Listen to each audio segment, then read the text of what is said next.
बिस्मिल्लाहिर्रहमानिर्रहीम। अस्सलाम वालेकुम, मैं हूं सनाज़ और आप देख रहे हैं मेरा YouTube channel inside New Zealand. Video क्यों बनाई? नौजवान को मौके पे ही गोलियां मारकर कत्ल कर दिया गया और वीडियो सिर्फ इसलिए बनाई जा रही थी कि एक व्लॉगर जो है उसने एक प्रोग्राम जो आजकल मैच चल रहा है इंडिया और पाकिस्तान का आगे होने वाला है उस हवाले से लोगों के तासुरात जानने के लिए मार्केट के अंदर जाके व्लॉग करने की कोशिश की, बहुत से लोगों से बात की और उसके बाद एक सिक्योरिटी गार्ड से पूछा कि पाकिस्तान और इंडिया का मैच होने वाला है, आप इसके बारे में क्या कहते हैं? सो सिक्योरिटी गार्ड ने इस टिकटॉकर को उसी वक़्त ही गोली मारी और वो वहीं पे मौके पे ही दम तोड़ गया। ये बड़ा ही दिलखराश वाक़या है, जो कि कराची में पेश आया है। कराची में वैसे तो डाकू दनदनाते फिरते हैं दिन में और इसी तरह राहज़नी, डकैतियाँ, सरेआम डकैती के दौरान मर्डर कर दिया जाता है। अभी ये रिसेंटली 2-3 रोज़ पहले एक गोल्ड मेडलिस्ट को वो केक लेने अपनी फैमिली के लिए गए थे और उनको रास्ते में डाकुओं ने रोका। सीसीटीवी फुटेजेस भी मंज़रे आम पे आई और उसके बाद बड़ी ही बेदर्दी से सारा कुछ छीनने के बाद भी उनसे उनको कत्ल कर दिया गया। और कत्ल करने के बाद उस गोल्ड मेडलिस्ट को उसकी मोटरसाइकिल, उसका मोबाइल और सारी चीज़ें जो हैं वो सरेआम लूट के ले गए। वहाँ तो ना तो कराची की जो पुलिस है उसको लॉ एंड ऑर्डर की सिचुएशन नज़र आती है कि हमने ये डाकू पकड़ने हैं, इनके लिए कोई हमने ऑपरेशन करना है, कराची के हालात बेहतर करने हैं। और ऊपर से ये ख़ैर से जो सिक्योरिटी गार्ड हैं इनका क्या क्राइटेरिया है वैसे सिक्योरिटी गार्ड्स का? जिसको मर्ज़ी सिक्योरिटी गार्ड के तौर पे रख लिया जाता है? क्या किस कंपनी के ये गार्ड्स वग़ैरह हैं? ये जिस गार्ड ने गोली चलाई है क्या ये किसी कंपनी का गार्ड है? और अगर कंपनी का गार्ड है तो क्या कंपनी ने उसको एसओपीज़ नहीं बताए थे कि वो गोली चला सकता है, नहीं चला सकता? और वो भी एक आम शहरी पे, एक निहत्थे शहरी पे।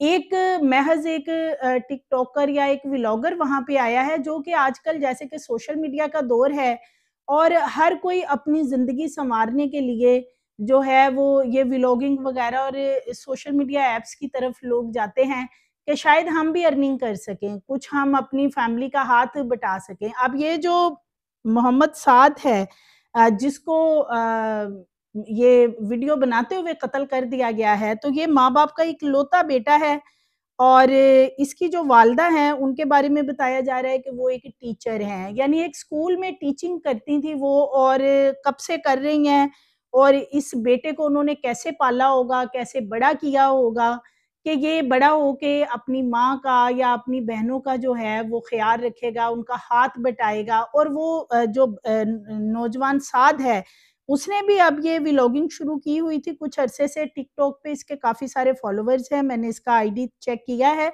और मुख्तलिफ टॉपिक्स के ऊपर जो है इसने वीडियोज़ वगैरह बनाई होती हैं जो करंट इश्यूज़ वगैरह होते हैं या जो समाजी इश्यूज़ होते हैं उनके ऊपर वीडियोज़ वगैरह बना के इसके इसके काफ़ी सारे व्यूज़ वगैरह भी आए हुए।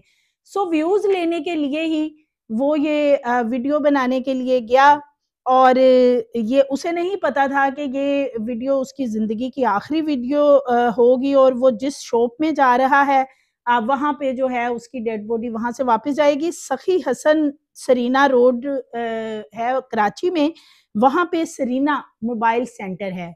ये वहाँ पे जाता है नौजवान मोबाइल खरीदने की गर्ज से और इसी दौरान वो अपना मोबाइल निकाल के वहाँ पे व्लॉगिंग शुरू कर देता है। मीन्स कि वो लोगों से बातचीत करता है। वहाँ पे इर्द-गिर्द के और जो दुकानदार हैं, उन्होंने भी बताया है कि ये उनके पास गया और पाक-भारत मैच के बारे में तासुरात जानने के लिए लोगों से इसने बातचीत की और वीडियो रिकॉर्ड की। फिर उसके बाद ये सरीना मोबाइल सेंटर के जैसे के अंदर जाता है, वहाँ पे वीडियो भी सामने अब तो आ चुकी सोशल मीडिया पे वायरल है। उसमें देखा जा सकता है कि वो मोबाइल वगैरह वहाँ खरीदने की गर्ज से गया और इसी दौरान उसने फिर अपना वहाँ पे मोबाइल भी निकाला और उसने पाक भारत मैच के हवाले से बात करना चाही। सो सिक्योरिटी गार्ड से बात की गई और उसे पूछा गया कि वो उसके क्या तासुरात हैं मैच के हवाले से। सिक्योरिटी गार्ड को उसकी ये बात अच्छी नहीं लगी और वीडियो बनाना अच्छा नहीं लगा तो सिक्योरिटी गार्ड को चाहिए था कि उसको मना कर देता कि मेरी वीडियो ना बनाओ, या ज़्यादा से ज़्यादा क्या हो जाना था, मोबाइल लेके वीडियो डिलीट कर देता। किसी की इस तरीके से जान ले लेना, और सिक्योरिटी गार्ड ने उसी वक़्त जो है वो गन उठाई और उसको गोली मार दी, और वो मौके पे ही जो है ये नौजवान वहीं पे इसकी डेथ हो जाती है। अब ये जो नौजवान है यूट्यूबर, इसके बारे में ये भी बताया जा रहा है कि वक़ार ज़का के एक प्रोग्राम में भी इसने शिरकत की थी, जिसमें के और भी 3 लड़के मौजूद थे। वक़ार ज़का ने इनको एक टास्क दिया था कि जो जितनी ज़्यादा गालियाँ निकालेगा ना, उसको जिताया जाएगा, यानी जितवा दिया जाएगा। 3 लोगों ने गालियाँ दे दी, जब चौथे नंबर पे इस लड़के की बारी आई साद की, तो इसने कहा कि मैं गाली नहीं दूँगा, कि आप मुझे प्रोग्राम से बेशक निकाल दें। जिसकी वजह से वक़ार ज़का ने इस लड़के को जितवा दिया था उसकी इस बात की वजह से, यानी अच्छा लड़का था, अच्छी फैमिली का लड़का, और उसकी माँ जो है वो भी टीचिंग बड़े अरसे से कर रही हैं, और बड़े अरसे से वो टीचिंग करके अपने बच्चों की गुज़र-बसर कर रही थी, और अब ये एक ही बेटा था, और उनकी ज़िंदगी का आगे मुस्तकबिल का सहारा बनेगा, और उसने ये सोशल मीडिया पे व्लॉगिंग जो है ये स्टार्ट की थी कि उसको शायद यूट्यूब वगैरह से या टिकटॉक वगैरह पे काम करके उसको अर्निंग होगी। ये जो सिक्योरिटी गार्ड है, जो एनी शाहदीन है, आई विटनेस जो मौजूद थे, उनका ये कहना है कि जो साद है वो मार्केट में आया और उसने वहाँ पे आके कुछ दुकानदारों से बातचीत की, पाक भारत मैच के हवाले से। दुकानदारों ने उसको जवाब दिए, वो काफ़ी अरसे से व्लॉग बना रहा था, काफ़ी देर से वहाँ पे मार्केट में मौजूद था और व्लॉग बना रहा था। फिर वो इस मोबाइल शॉप के पास आता है और वहाँ आकर वो सिक्योरिटी गार्ड से बात करता है कि वो मैच के बारे में बताएँ, जो कि सिक्योरिटी गार्ड को उसकी बात अच्छी नहीं लगी, और जिसकी वजह से जो है सिक्योरिटी गार्ड ने उसकी जान ले ली। अब सिक्योरिटी गार्ड जो है, उसका क्या बयान आया है वो भी मैं आपको बता देती हूँ, क्योंकि सिक्योरिटी गार्ड जो है उसे अरेस्ट कर लिया गया था। पुलिस वहाँ पे आई और सिक्योरिटी गार्ड को मौके से पकड़ के ले ले गई, और जो 222 राइफल उसके पास थी जिससे के साथ को गोली लगी थी, वो भी उसे बरामद हुई है। अब ये जो गार्ड है, गुल अहमद नामी इसका नाम है। गुल अहमद कहता है जी कि मैंने तो मुझे पता ही नहीं चला कि मैंने उसको गोली कैसे मार दी है, मुझे समझ नहीं आई।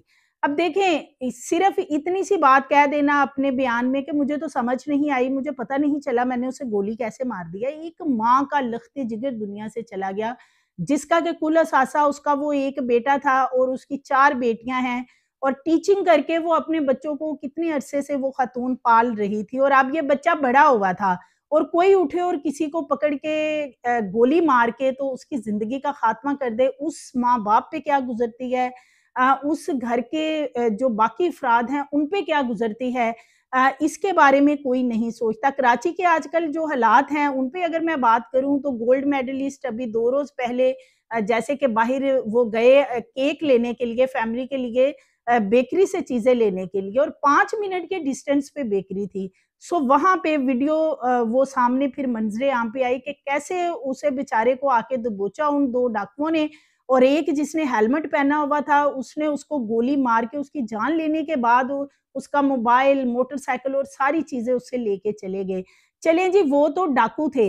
ये जो सिक्योरिटी गार्ड है, ये आम निहत्थे लोगों के ऊपर किस लिए गोलियाँ चला रहे हैं? जब सिक्योरिटी गार्ड्स को रखा जाता है, कोई एसओपीज़ होते हैं, उनको बताए जाते हैं। अगर कंपनीज़ के ज़रिए सिक्योरिटी गार्ड्स हायर किए जाते हैं, तो हर कंपनी ने अपने एसओपीज़ बनाए होते हैं। उसके मुताबिक उन सिक्योरिटी गार्ड्स को ट्रेनिंग दी जाती है।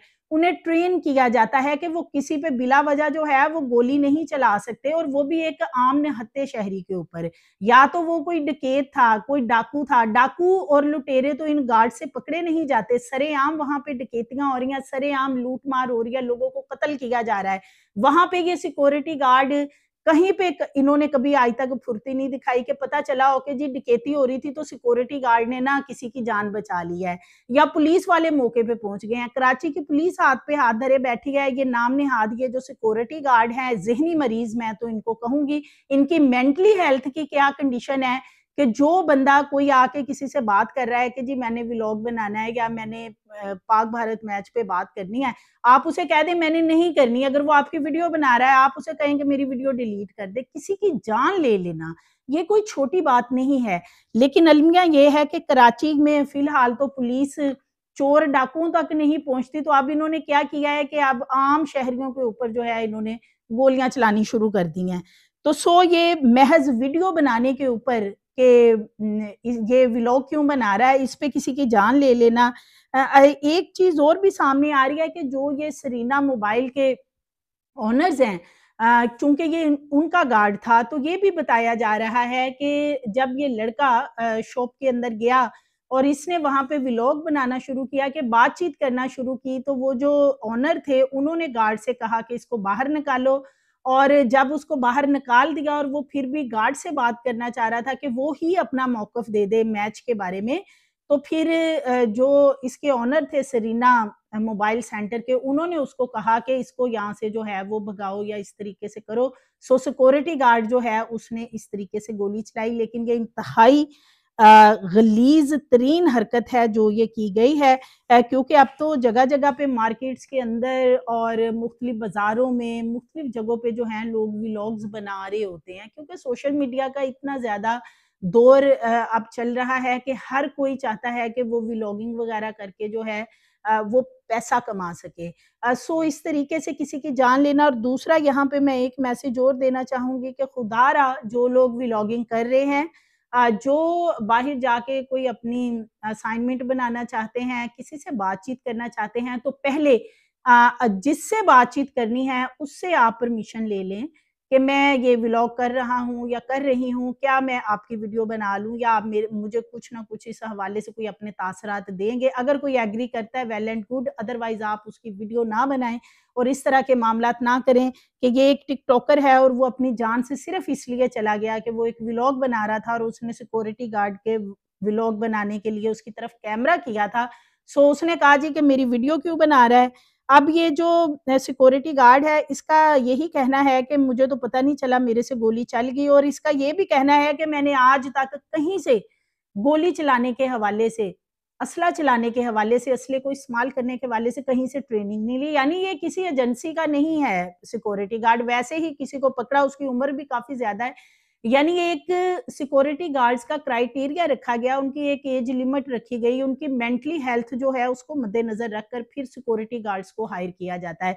लेकिन यहाँ पे ये अलमिया है कि सिक्योरिटी गार्ड ने पकड़ा है और लड़का जो है उसको कत्ल कर दिया। उसके माँ-बाप की इतनी बुरी कंडीशन है, कितनी उम्मीदें थी वालिदैन को अपने बेटे से जिसको उन्होंने बड़ा किया था, और ये जी गार्ड ने उसकी उसी वक़्त जो है वो जान ले ली है। माँ-बाप बड़ी ही मेहनत से अपने बच्चों को पालते हैं, बड़ी मेहनत करते हैं बच्चों को, पता नहीं अपनी ज़िंदगी में उन्हें क्या-क्या अप्स एंड डाउन्स जो हैं वो फेस करने पड़ते हैं, फिर कहीं जाके बच्चे बड़े होते हैं। लेकिन इस तरीके से किसी की एक लम्हे में जान ले लेना, और कराची में लॉ एंड ऑर्डर की सिचुएशन देखी जाए वहाँ पे, तो जो सूरत-ए-हाल है वहाँ पे कोई महफ़ूज़ अपने घर के बाहर, घर के अंदर कोई महफ़ूज़ नहीं है कराची के अंदर। और फिर ऊपर से ये इस तरह के वाक़यात के जो सिक्योरिटी गार्ड हैं, उनका जिसको दिल चाहता है उठते हैं और उठ के जो है वो गोली चला देते हैं। ये सिक्योरिटी गार्ड का बयान आ गया है, अब मुकदमा दर्ज हुआ है, देखते हैं इस पे क्या फ़र्दर कार्रवाई होती है। मज़ीद वीडियोज़ के लिए चैनल को सब्सक्राइब करें, लाइक करें, बेल आइकन को प्रेस करें ताकि आने वाली वीडियोज़ आपको मिलती रहें।